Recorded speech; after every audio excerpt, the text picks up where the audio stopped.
മഹത്വം. പ്രിയ Mary teacher, നാം ഓർത്തതുപോലെ, നാം കാണുന്നത് പോലെ കർത്താവിന്റെ സന്നിധിയിൽ ദൈവത്തിന്റെ സമയമായപ്പോൾ ചേർക്കുവാൻ പിതാവിന് ഇഷ്ടം തോന്നി. ഇവിടെ കയറി വരിക എന്ന ശബ്ദം ടീച്ചർ മാത്രമേ കേട്ടുള്ളൂ. ആന്റണി ചേട്ടനോ കൂടെ നിന്ന് ആരും കേട്ടില്ല.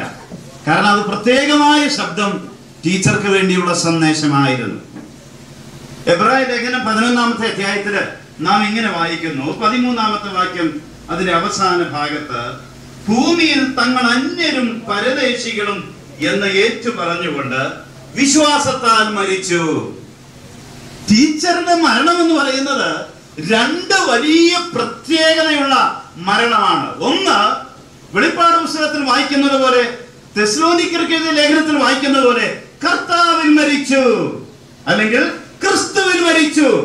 എന്നല്ലേ എബ്രായ ലേഖനത്തിൽ വിശ്വാസ വീരന്മാരുടെ പട്ടികയിൽ കാണുന്ന ഈ മരണം എല്ലാം തന്നെ വിശ്വാസത്താലുള്ള മരണമാണ്. ആ പഴയ നിയമഭക്തന്മാരും പുതിയ നിയമഭക്തന്മാരും എല്ലാ വിശുദ്ധന്മാരും അവരെത്തിച്ചേരുന്നത് നിത്യതയിൽ സ്വർഗത്തിലാണ്. അവർ ദൈവത്തിൽ വിശ്വസിച്ചു, അവർ ദൈവത്തെ അറിഞ്ഞു, അവർ വിശ്വാസത്തിൽ വന്നു, അവർ വിശ്വാസത്തിൽ ജീവിച്ചു, അവർ മരിച്ചത് വിശ്വാസത്തിലാണ്. പ്രിയ സ്നേഹിതരെ, മരിക്കുന്നെങ്കിൽ വിശ്വാസത്തിൽ മരിക്കണം, മരിക്കുന്നെങ്കിൽ ക്രിസ്തുവിൽ മരിക്കണം, മരിക്കുന്നെങ്കിൽ കർത്താവിൽ മരിക്കണം. കർത്താവിൽ മരിക്കുന്ന മൃതന്മാർ ഭാഗ്യവാന്മാർ എന്നാണ് തിരുവെഴുത്ത് വ്യക്തമായി രേഖപ്പെടുത്തിയിരിക്കുന്നത്. പ്രിയമുള്ളവരെ, ഒന്നുകിൽ നീ പാപത്തിൽ മരിക്കും, അല്ലെങ്കിൽ വിശ്വാസത്തിൽ മരിക്കും, അല്ലെങ്കിൽ ക്രിസ്തുവിൽ മരിക്കും. മേരി ടീച്ചറുടെ ജീവിതത്തില് അനേക കാര്യങ്ങൾ ദൈവത്തിന് വേണ്ടി ചെയ്യുവാനായിട്ട് മേരി ടീച്ചർക്ക് ഭാഗ്യമുണ്ടായി. അനേക അനാഥരെ, അനേക വിധവമാരെ, അനേക ദൈവദാസന്മാരെ, അനേക പാവപ്പെട്ടവരെ, അനേക സഹോദരി സഹോദരന്മാരെ, ആന്റണി ചേട്ടനും മേരി ടീച്ചറും അവരുടെ കുടുംബം, മക്കളും അനേകരെ തണുപ്പിക്കുവാൻ അവരെ ദൈവം ഉപയോഗിച്ചു. അനേകരുടെ ഹൃദയങ്ങൾക്ക് ആശ്വാസമായി ജീവിപ്പാൻ ദൈവം അവരെ സഹായിച്ചു. പോരാ, സുവിശേഷത്തിന്റെ സാക്ഷികളായി ജീവിപ്പാൻ കുടുംബമായി ദൈവം അവരെ സഹായിച്ചു. മക്കൾ പിതാക്കന്മാർക്ക് പകരം ഇരിക്കണമെന്ന് പറയുന്നത് പോലെ ആ ബിജുവിന്റെ കുടുംബവും വിപിന്റെ കുടുംബവും അതുപോലെ ബ്ലസ്സിയുടെ കുടുംബവും അവരെല്ലാം പിതാക്കന്മാർക്ക് പകരം ഇരുന്നുകൊണ്ട് അവർ കർത്താവിനെ സേവിച്ചുകൊണ്ടിരിക്കുക.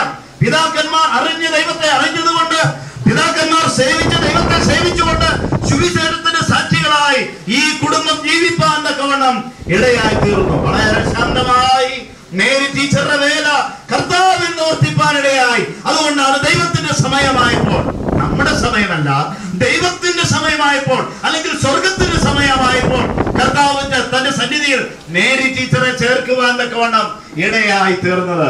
മേരി ടീച്ചറുടെ മരണം വിശ്വാസത്താലുള്ള മരണമായിരുന്നു.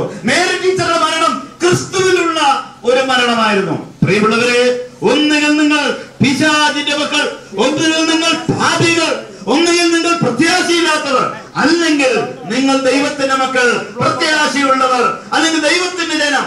ഇതിന്റെ രണ്ടിന്റെയും ഇടയിൽ ഒരു സ്ഥലമില്ല, ഇതിന്റെ രണ്ടിനും ഇടയിൽ ഒരു പ്രമാണമില്ല.